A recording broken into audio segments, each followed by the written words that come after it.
Churches love to describe themselves as authentic. Christians, we love to describe ourselves as authentic. We'll use cute, pithy phrases like, find authentic relationships here. Hey, you need Christian friends because they're going to create and engage in authentic relationships with you. Welcome back to the Bad Pastor Podcast. I need to apologize. I am so sorry. It's been about 3 or 4 weeks. I think it's actually been a month since the last episode, and I apologize for my slow release of things. To be honest with you, it's a horrible excuse, but also a real one. Work has been busy. Mondays, Tuesdays are typically my recording days. I'm actually recording this on Monday, August 11th, and then I'll edit like Tuesday afternoon, evening, whenever I get to it, and really have things ready to go Wednesday morning. My goal is to eventually get to where things are. I'd love and dream to get where I'm actually a week ahead at all times. So like this week's episode is ready last week and so forth. So anyway, we'll get there eventually. I just got to be diligent and intentional. But hey, thank you guys so much for tuning in. Thanks for checking things out. As we go towards the future of the podcast, I've actually been able to spend some time over the last week to really consider what does the future of the Bad Pastor look like? And I've been able to take time to dive into the topics we have listed out and really think through what's going to be the best content to discuss going forward. If there's something though that you're like, yo, I really would love to hear some commentary, some thoughts on this, drop a comment below or wherever the comment button is. Send an email to thebadpastorpodcast@gmail.com. I really want to be able to talk about the things that you guys have questions about. That's the whole point of the podcast, is to ask the questions that everybody's asking, but nobody's answering. So as we get into today's episode, I just want to thank you guys so much for tuning in. We're going to have a great time as we get into this next topic. Let's go. I'm hopefully going to articulate this clearly, but I did charge up my tablet and I have my phone here for my notes as a backup. So we're just going to dive right in. One of the things that I've noticed, and we've kind of touched on this in some of the past episodes, but is this whole idea of authenticity. Churches love to describe themselves as authentic. Christians, we love to describe ourselves as authentic. We'll use cute, pithy phrases like, find authentic relationships here. Hey, you need Christian friends because they're going to create and cultivate and engage in authentic relationships with you.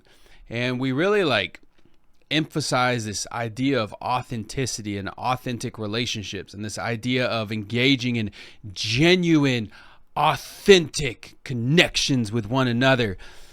But I don't think we always really do this well, right? Like you go to church and you get just assailed with what a blessing you are. You're so great to be here. And there's such this boost of encouragement, which encouragement is necessary. But there's also sometimes I just want to be told hey, you're screwing up and you can do better. And that's just my personality. Not everyone works like that. But if we're in genuine, authentic relationships, we need to be able to call each other out on the things that need to be called out. We're already diving into this. This is one of the problems I'm having, the challenges I'm having with the podcast, right? Is I've been thinking over the last several weeks of what does the future of the podcast look like? Because I'm going to be honest, when I first really envisioned what the podcast is almost a year ago and really started to dream up and think of what are we going to do with this, there was an element of my motivation in the early days of planning this out that was you know what? I want to piss people off and make them uncomfortable. I think I remember texting someone that, and they were asking how are things going? What you working on? What you've been up to? And I was just sharing, I've got this idea for this podcast that I'd like to do. They're like, tell me more. And I was explaining it to them. And they said, that sounds cool. Aren't you worried you're gonna piss people off? And I said, I hope I piss people off. And yes, there was an element of that. I think sometimes we get frustrated and upset when we hear a truth we don't want to hear. But to be authentic and transparent, there was an element of me that wanted to call things out and piss people off for the sake of pissing people off. And I know that's a really crass way to put it, and I apologize, but also don't apologize because that's genuinely that is an authentic recap of the conversation.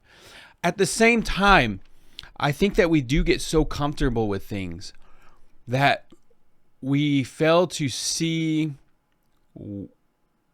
where. All right, it's like when you drive your car and there's like certain things that you have to do to take care of your car. You know, basics: take the trash out, vacuum, car washes, check your tire pressure, right? Basic things.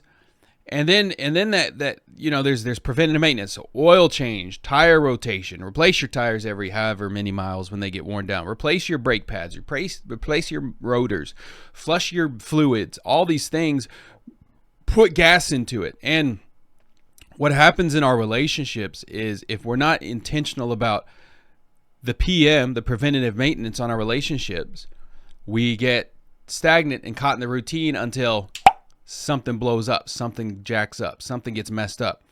And so much of it is like that when we call ourselves authentic lovers, authentic relationships, authentic Christians, authentic churches. It's a really nice, pithy, freaking nice thing to say, but we don't, if we're not intentional about it, if we're not being purposeful in cultivating that culture, authenticity goes out the window.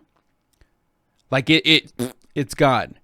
And then I think about, like, what does Scripture say? Because I've heard, like, you know, it's like if you can't say nothing nice, shh, say nothing. That was something I heard a lot growing up. If you have nothing nice to say, shh, say nothing.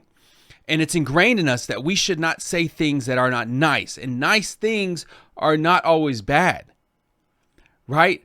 Like, I come in and I say, yo, you used your power bill a lot this month and you've got to pay double what you paid last month. That's not a nice thing to hear, but is it true and is it helpful? Do I need to know that? Yes, I need to know that so that my power stays on for the next month. And that's a really oversimplified explanation. What about, like, you get pulled into your boss's office and your boss says, you're really struggling with your output. And honestly, like, we need to talk about your future with the company because you're just not doing a great job. For some people, that's going to be hold on, wait. I have been slipping. I have been slacking. Most of you right now are thinking, well, if I get called into my boss's office and told him I'm not doing a good job, that's on them. It's not on me. And so we're missing this, like, self-awareness. And sometimes, yes, I'm not neglecting that is what happens. But we do lack this self-awareness where it's really easy to say I'm authentic. But sometimes we lack the self-awareness to recognize I'm being inauthentic. You get, like, I hope this is making sense so far.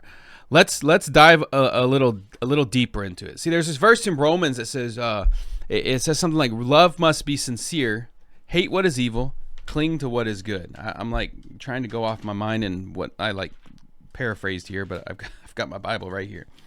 So this whole idea, don't just pretend to love others, really love them. That's what the NLT says. Hate what is wrong, hold tightly to what is good. Love each other with genuine affection. And it's like the old, I'm praying for you. You know, someone's going through it and you just say, I'm praying for you. I'm so sorry. But, like, how often do we actually pray for that person? Like, I know some of you are like, I pray every time. Oh, good for you. You know, it's like recently I got off the phone with someone. And I said, I love you, bye. And I was like, and the guy says, sir, your Domino's order will be there. I'm just kidding. I don't order Domino's.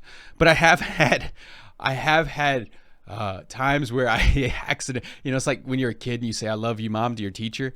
I have had many instances as an adult where I'm signing off of a phone call or something. I say, okay, love you, bye. Oh, sorry. I mean, I do love you in Jesus, but it's not like in a weird way. And the lady's like, sir, I'm just trying to fix your car insurance. Well, you know what? I hope you know you're loved. Bye. But it's just like becomes this habit, this instinct, this reflex to say love you or praying for you, but we may not always be loving and praying. And so that's why, like, it's emphasized in Romans 12:9, don't just pretend to love others, really love them. Love must be sincere. And in church culture, people have this weird idea of Christians where it's like we're either a bunch of like racist bigots who hate everybody unless you love the Lord, or people have this idea of Christians that it's just like they should love and accept everyone and affirm everything for everything it is because Christ died for all. And you know, because of that, like there should be no hate, there should be no disagreement, there should be no, and it's somewhere in between. I think we have to stand up for the things that the Bible pushes back against. I think we have to stand up against discrimination and marginalization of people groups and injustices. It's not our job to get justice, but I do think we have a responsibility to stand up against injustices. At the same time, I do think we could exercise more grace. I think we could be more compassionate. Rather than standing on street corners holding signs that say you're killing babies, what are we actually doing to minister to moms who are really wrestling with that idea of I might need to do this abortion? Rather than posting inflammatory things online about how Donald Trump is the Messiah, which makes no sense to me, what are we doing to reach across the political aisle to hear out the other side's views? Or the other way, Donald Trump is the Antichrist and Satan. What are we doing to reach across the other aisle to understand why our neighbor, our friend, our family member voted for Trump?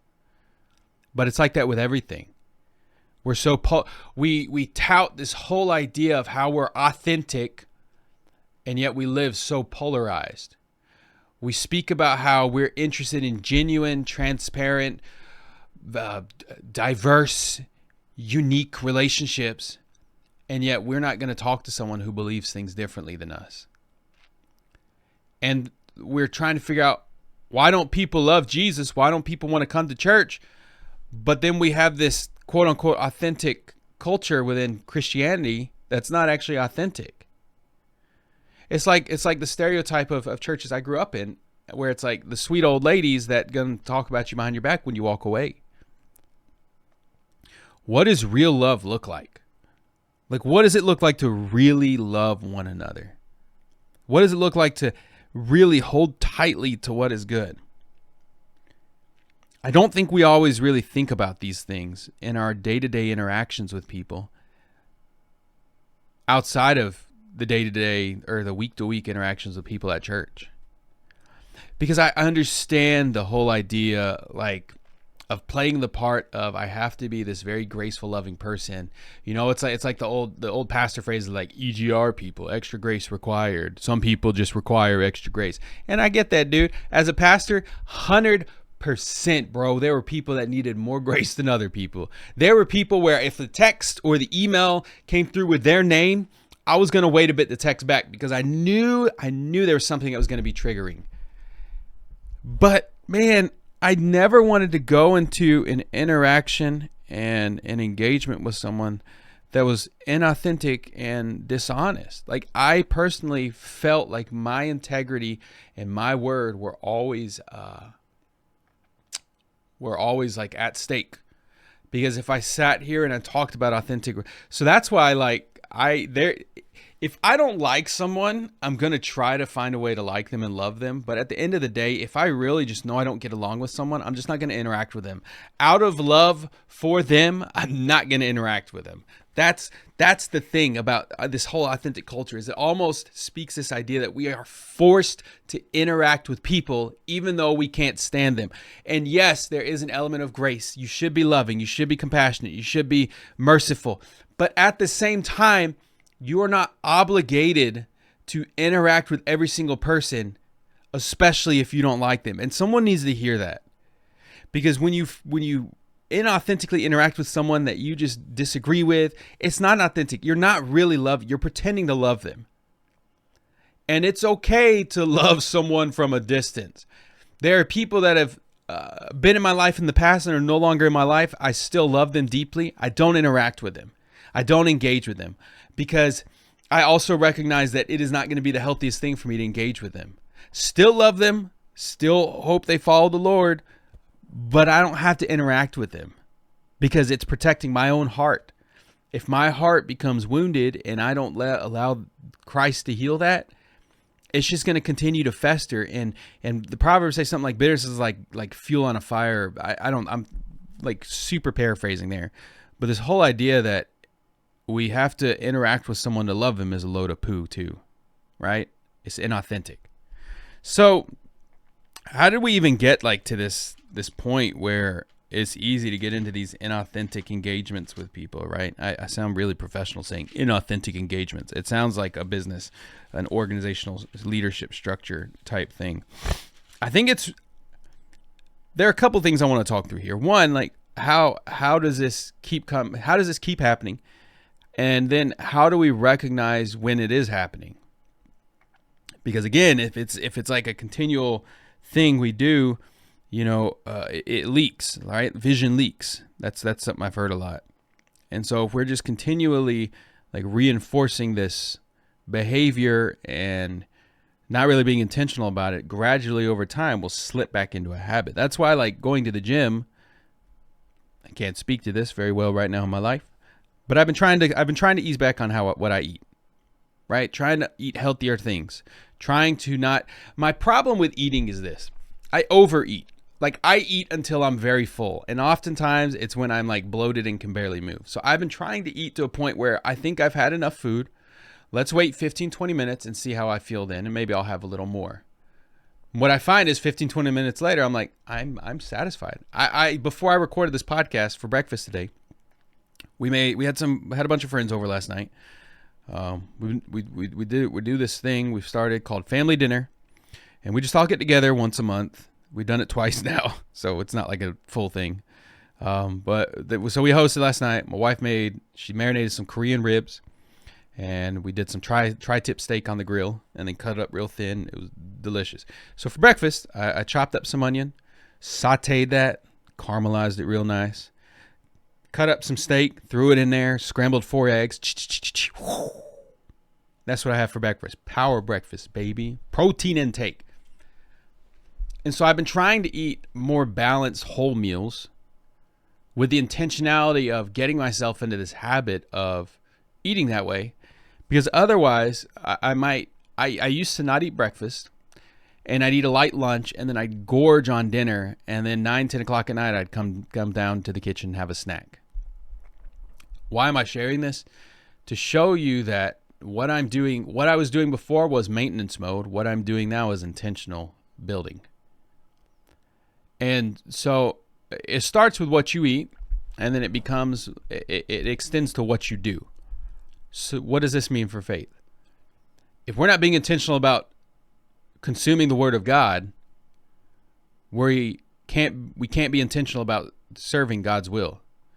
If we're not receiving from God good things, it's going to be really hard to do the things that He wants us to do. How does this impact our authentic interactions? When we're constantly spending time in God's Word and in prayer and praying for the people that we really need to love and not just pretend, it's going to be more likely that we will actually love them and actually care for them. When we're not spending time, and I speak from experience, man, when I'm not being as consistent in reading God's Word, I recognize how it affects my mind. And it's just like, it's a scientific thing. Like what you mentally consume will impact your mental health, just as what you physically consume will impact your physical health. So what does that mean for authentic behavior? It means that when we're not engaging in inauthentic relationships and interactions, and we're not consuming God's Word and engaging in an authentic relationship with the Lord, it's going to impact the way that we interact with others authentically. And it's this culture in Christianity that politeness is rewarded and honesty is neglected. Like that's just the reality is. And in today's world, it's really hard to be honest in a way that's loving and truthful without it being received poorly. Everything is seen as a personal attack.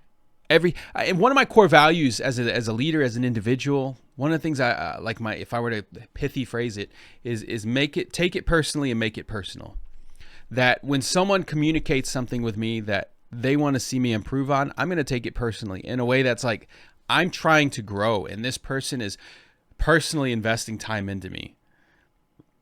And I'm going to make it my personal goal to move things forward. One of the future episodes of the Bad Pastor podcast I'm considering is actually sharing my personal core values.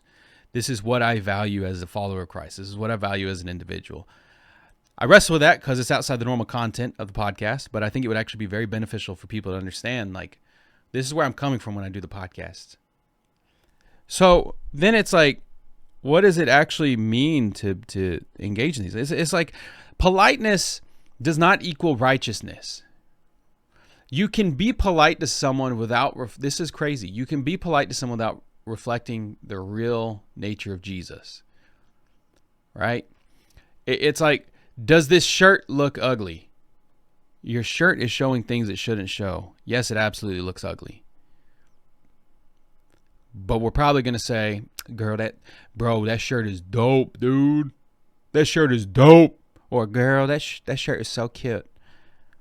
Yeah, and that's a really oversimplified demonstration, but it's like you want to build the kind of relationships, and this is something I've been trying to be intentional about, is building authentic relationships in my life where I can speak into something, like we know when it's joke time and we can joke on one another and rag on one another and goof around, knowing that it's coming from a place of love, and knowing that regardless of how much we're joking on one another, there is still an element of, like, I know that the people I'm joking with care about me. Like, I know that this is all jokes and fun and games. I'm not going to take it personally, right?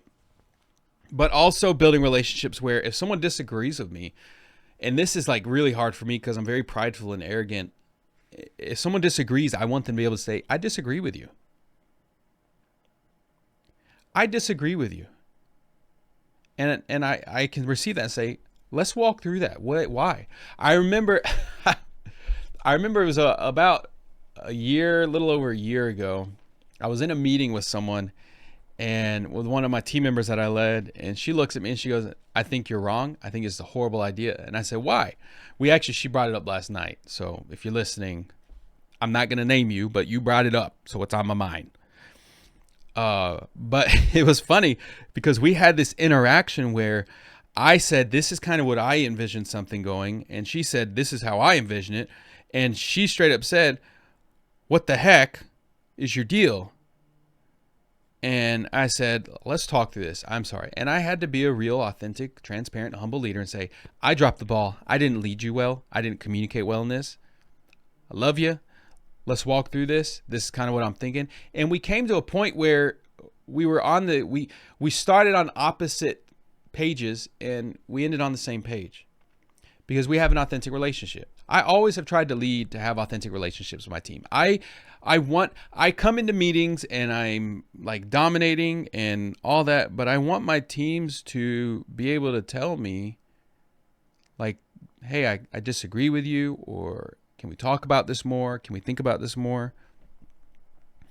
So I guess it's a matter of figuring out when am I being inauthentic? Like, what does that look like?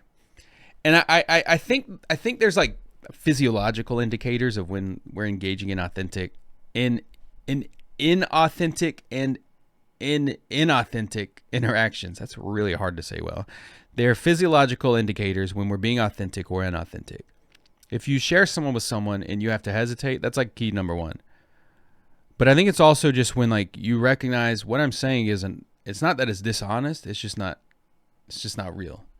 And there's an element of like, there's time and place. Like there's a time and place to hold someone accountable. There's a time and place to correct someone. There's a time and place to call someone out. There's a time and place to encourage someone. There's a time and place to lift someone up. And it's like they used to say, they use the leadership principle, do it like the Oreo, where you start with the cookie and then you get to like the cream and then you end with the cookie. So it's like start with a compliment, get into the correction, end with a compliment. Like I can guarantee you that last compliment is probably completely overshadowed by the correction. But I think if we're building relationships with people in a healthy, authentic way, and we're not just pretending to love them, but we really love them, and we've built trust and rapport.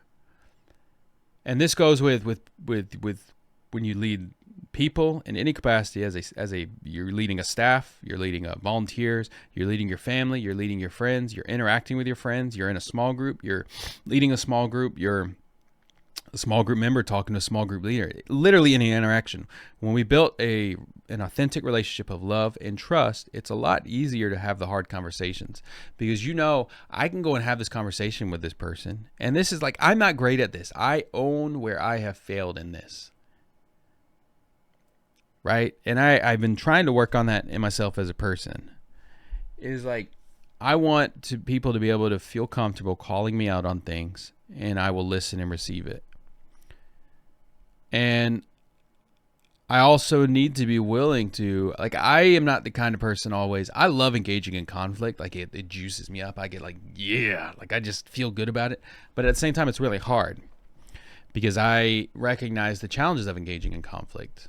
I recognize the challenges of, is this person going to be really upset with me because I'm calling them out on this thing? Sometimes I will wait to engage in conflict because I know that maturity-wise, I was talking about this yesterday. There was something that I was frustrated about a while back. I was talking with someone, and I never really confronted the person about it because I knew I could not do this confrontation. I could not engage in this confrontation in a way that was mature and healthy. Like, I would have gone in upset and acting immature and said things that honestly would have made the interaction on the whole thing a lot worse.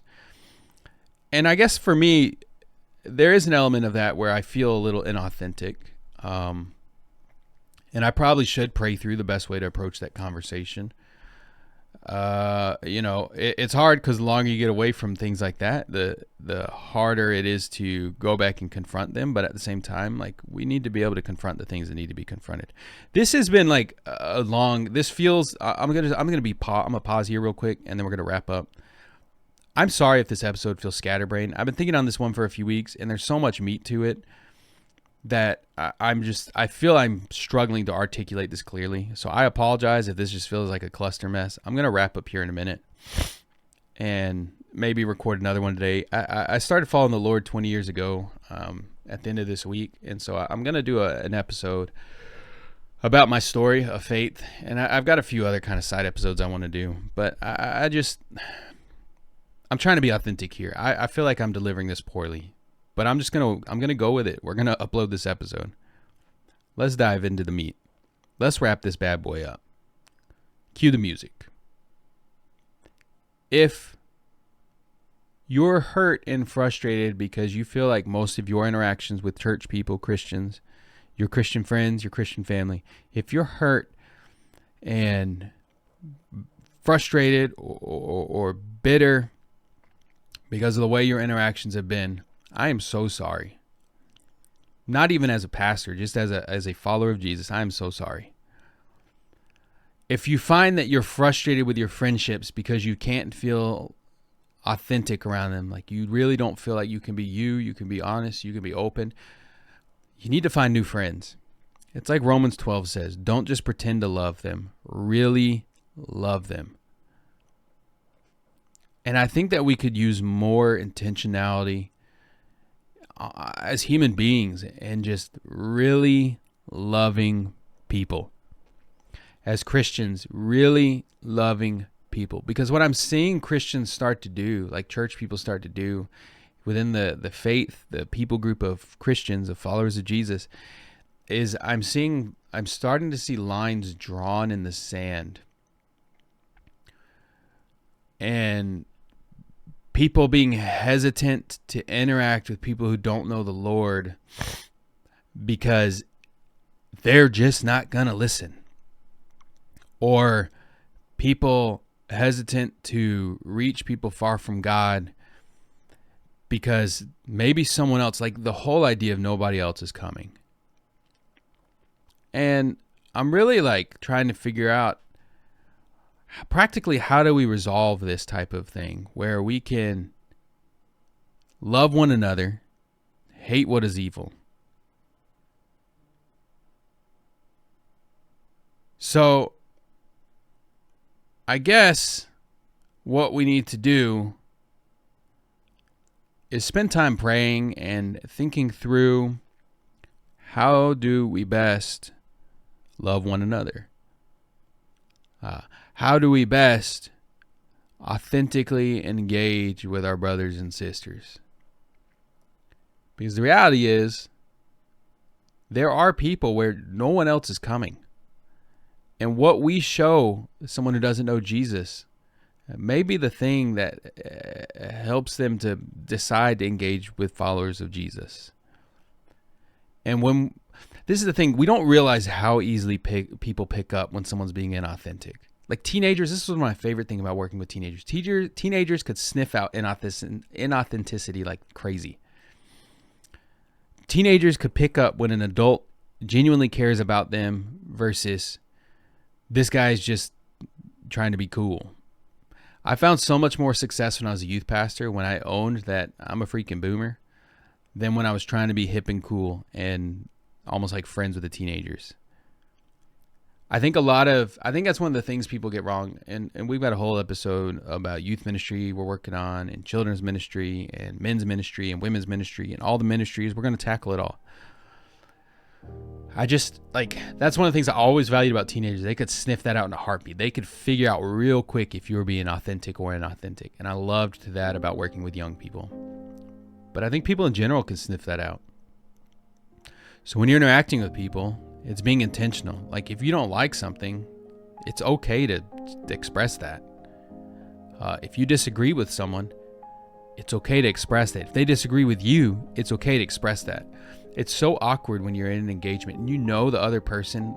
I do this, which isn't okay, but I'll like poke the bear when I know someone disagrees with me, and I'll kind of make some comments like low key to see what they'll do, and they'll agree with me on something even though I know they disagree with me. They're just trying to keep the peace.